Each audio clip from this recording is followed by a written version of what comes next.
The night the truth came out, the family dinner table turned into a battlefield of shattered trust, hidden scars, and long-buried betrayals. Every smile masked a secret, every toast concealed a dagger, and by sunrise, no one would ever be the same. The lemon on the table smelled like denial. Clara Alvarez watched her father carve the roast with the meticulous care of a man used to keeping things whole even when they were not. The chandelier threw small, nervous diamonds across his bald head. Her brother Daniel laughed at something the lawyer said. The sound lodged in Clara's ribs, the way an old splinter does if you let it fester. It had been months, years of quiet observations, late-night transfers. Phone calls cut short when she entered a room, the way Daniel's voice softened when he thought no one listened. Then, last Tuesday, a courier had given her the document that blackened everything, a codicil. Her name, which had been bold and certain in the last will she remembered, had been excised in a spidery script. Daniel's name replaced it. The line read, "For the stability of Navarro and Alvarez Holdings to my eldest son, Daniel." Clara's hands had trembled so badly she swore she could have read the damn thing aloud by the way they shook. It wasn't just money. Her mother's garden, the house where she learned to braid hair and lie, the scholarship fund she'd dedicated to late nights tutoring neighborhood kids. Daniel had turned his back on not merely an inheritance, but the scaffolding of her identity. They called it family business when it suited them. They called it legacy at charity events. Clara began to call it theft. She didn't act immediately. Revenge, she had learned, was a slow heat, a smoker's ember. Bury it under coal and let it pull oxygen. Let it build until it consumed the whole room. She started small, an anonymous tip to a financial journalist about irregularities in Daniel's offshore accounts, a few precision emails to skeptical board members hinting at conflicts of interest. She watched as Daniel's smile began to acquire cracks. She watched the way he began to flinch when the phone rang. The public scrutiny would do the rest. The plan felt surgical, just she would expose him, reclaim the will, reclaim their name. At the dinner, when the codicil was revealed like a viper unfurling, Clara's voice was steady. "How long have you been rewriting my history?" she asked, and the sentence landed with the weight of a gavel. Silverware froze mid-air. Her father's face, usually a map of implacable patience, went slack as if someone had stripped him bare. Daniel's hand, always steady on his glass, quivered. "Clara," Daniel began. The word was a first aid kit thrown at a burning building. "That's for the company," her father said, and the plate in his hands gave a nervous clink. "For stability." "And what is stability to you?" she asked. "Keeping everything in a suit while the people who built it are left to rot?" The argument that followed was not a debate, but a scalpel. Old hurts were reopened. Daniel spoke of protection, creditors with bad tempers, a hostile shareholder quietly buying up pieces of the company.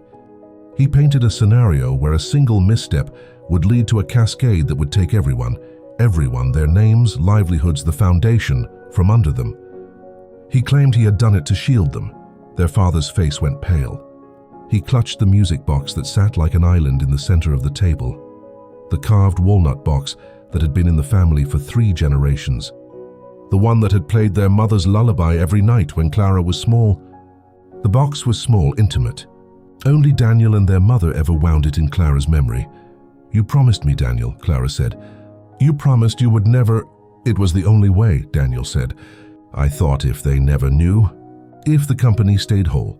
A silence spread, the heavy quiet that gathers in rooms when people accept that something beloved has been tampered with.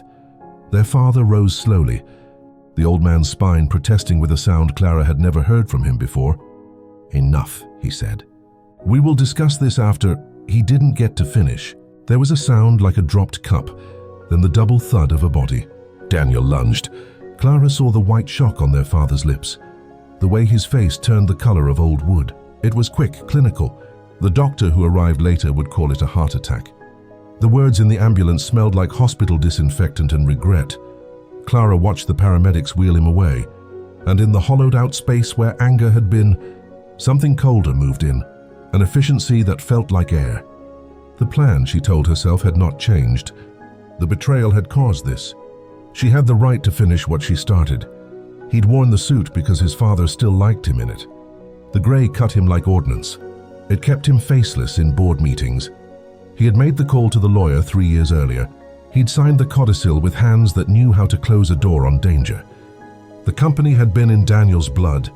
His father's pride was in its balance sheets, but Daniel's real currency was caution. There had been threats, late-night emails, a broker in Hong Kong who had called with a voice like gravel, a man who hinted that he knew where the family kept their papers. Daniel remembered their mother's laugh, and how she used to wind the music box when storms came. Protect what remains, he had thought. When Clara tore into him across the table, he tried to explain. He was not a thief. He was a steward. The codicil. He had done it because his father was fragile and gullible, because the family needed someone to be a cutwater in a storm. If it came down to the house or a hostile takeover, he would have chosen the company. "You think I wanted to take her life away?" he whispered as the paramedics took their father. His chest felt like a bellows. He had never wanted to be a monster. He had only wanted the policy of keeping others safe to remain intact. In the days after, as headlines bloomed like fungus, Navarro and Alvarez in crisis, Daniel's world became smaller. Board calls turned into interrogations. Investors who once waved at him at galas scrolled past his name like they had swiped him off a social feed. Clara's anonymous tips had found purchase. Regulators asked questions. The music box their mother's lullaby used to wind in a drawer. Now it was evidence in a probate file. He'd given up his life's work because he had believed the only way to keep the family whole was to be the one blamed. His truth didn't matter if it kept the creditors from pulling the thread. He had taken the thunder to keep the house standing over everyone else's heads. He would endure the storm, he told himself, because storms passed. Reputations sometimes did too, only some storms do not pass. When Daniel's vice had been a rumor and not yet a headline, Clara had smiled at herself in the mirror and thought of measured legal catastrophes. But revenge, when it finds momentum, wants more than papers. It feeds. She sat across from Daniel in the client's conference room 2 weeks later. The city was muffled by rain. He was gaunter, his shoulders a little too far forward. She had prepared the final blow, a wrongful conviction suit, a public scandal that would leave his hands too dirty to steer anything ever again. She had even hired a private investigator to plant more seeds in the right ears. She had wanted his fall to be clean, complete, irreversible. "Why didn't you tell me?" she asked simply. He looked at her with a softness that had always irked her, like water on a glass, insistent and unnerving. He reached into his jacket and took out the music box. He set it on the table and wound it, letting the tiny key turn. The lullaby spilled out, the same song that used to wash drudgery away. Clara's knees went weak. "There are things I couldn't tell you," Daniel said. "I had to make choices I thought would keep you safe. I thought if they never knew." "You thought for me," Clara snapped. "You thought you could decide who I am." He met her eyes. "I thought I could buy you time." In that moment, the boardroom felt like a stage, and Clara like a character in a play she wrote herself. The lullaby stopped and the silence felt like a verdict. Clara stood up, words already primed for the public. "Then I'll buy back the truth," she said. She would not leave his protection in place. She would not be the preserved artifact of someone else's plan. She wanted the house, the name, the agency. If Daniel would not hand them back freely, she would take them. They came for him the week the auditors released their findings. The reporters smelled blood. The board called an emergency meeting. Clara, who had once been the sheltered youngest, testified at a hearing with the mechanical grace of someone who had practiced how to present grief as righteous outrage. Daniel watched from the dais as the microphones multiplied like insects. The law is procedural. It does not know grief. It only knows evidence, documents, paper trails. Someone had dug into old contracts and found a transfer Daniel had authorized to move funds in times of risk. It was legal, perhaps, but it had an unfortunate appearance. Never mind appearances had saved the company before. Never mind the threats that had forced his hand. He watched his life implode like a paper theater. Lawyers suggested settlements. Newspapers ran op-eds with his face and words like betrayal and hubris.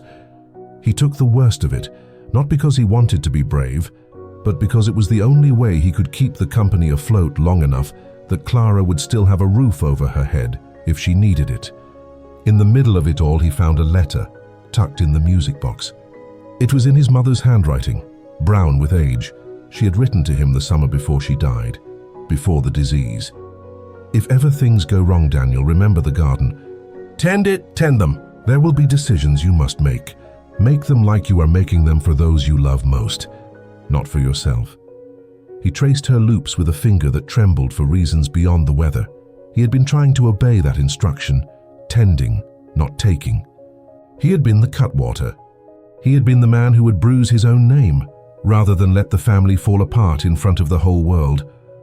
By the time the dust settled, Daniel's resignation, the board's reorganization, the lawyer's sighs, Clara had everything she had wanted, control of the estate, a majority vote in the company, the name on the main building. Her office looked the way power often does, clean, bland, like a room made to swallow humanity. Her assistant brought in the music box as a ceremonial object. During the first week she took her seat at the board. Clara felt nothing when she opened it. The mechanism was stiff from disuse, but something shifted when the small key fell into her palm. She wound it without thinking. The lullaby stuttered, then played. A paper lay folded in the velvet cavity beneath the mechanism. It was a letter addressed simply, "For Clara, when the time is only yours." Her hands knew a tremor that not even years of plotting could steal. She unfolded the paper. Her mother's handwriting bloomed across it, smudged, deliberate. "My Clara, if you are reading this, perhaps the world has made you angry. Perhaps someone has chosen for you. This house and money are not salvation. They are tools. Use them well. Daniel will speak for you when you will not. He does not steal from you. He protects you from the men who would tear you open under the light. You are beloved even when you are storm. But beloved does not mean absolved from harm, and neither does it mean the one who shields you is to be punished for the shield. Love. Always, Mama." Clara sat very still. The room felt like the inside of a too-tight glove. Her eyes went to the window. The city, her empire, stared back like a concrete threat. She thought of the journalist's gavel of a headline. She thought of boardroom whispers. She thought of her father's silent collapse in the dining room. She had wanted justice. She had wanted reparation. She had wanted to be seen and named, and given what was hers by right. Instead, she had engineered a fall. Daniel had taken the blows, so that she might walk through unscathed. The truth hummed like the music box's last notes, and began to leak into her like water through a swollen seam. If Daniel had protected her, who then was the true victim? She had made an enemy of the man who had loved the family by sacrificing himself. In her zeal, had she become the betrayer she so despised? The story shifted under her feet. Her victory tasted of metal. When she looked at the carved lid of the music box, the walnut face seemed suddenly smaller. She had won, yes. She had the house, the holdings, and the name on the brass plaque. She had a legacy ready to be rewritten. But the room where she kept her victory was now a room stripped of warmth. The garden her mother tended with flower-dusted hands would still be there. But tending it required hands not only to give commands but to give comfort, and those hands had been scorched. At dawn, Clara walked alone to the garden and found Daniel there, bent over the azaleas as he always had been, even as the city whispered scandal. He did not look up when she approached. His back was a map of everything he had given. "I thought I was doing the right thing," she said, voice small. He didn't turn immediately. When he did, his face was quiet, unreadable. "So did I," he said simply. The music box lay in the office behind them, a small, stubborn history. The scandal had been a fire, the inheritance, a charred thing they had both been given and lost in different ways. Clara had clawed her way to the top and found her hands were stained with the ash of someone else's reputation. "Who is the victim?"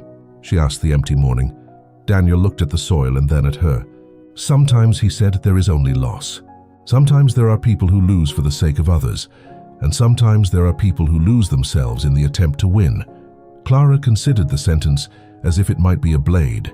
She had wanted to be the one to decide her fate, and she had. She had every right to it. But the victory had not purified her.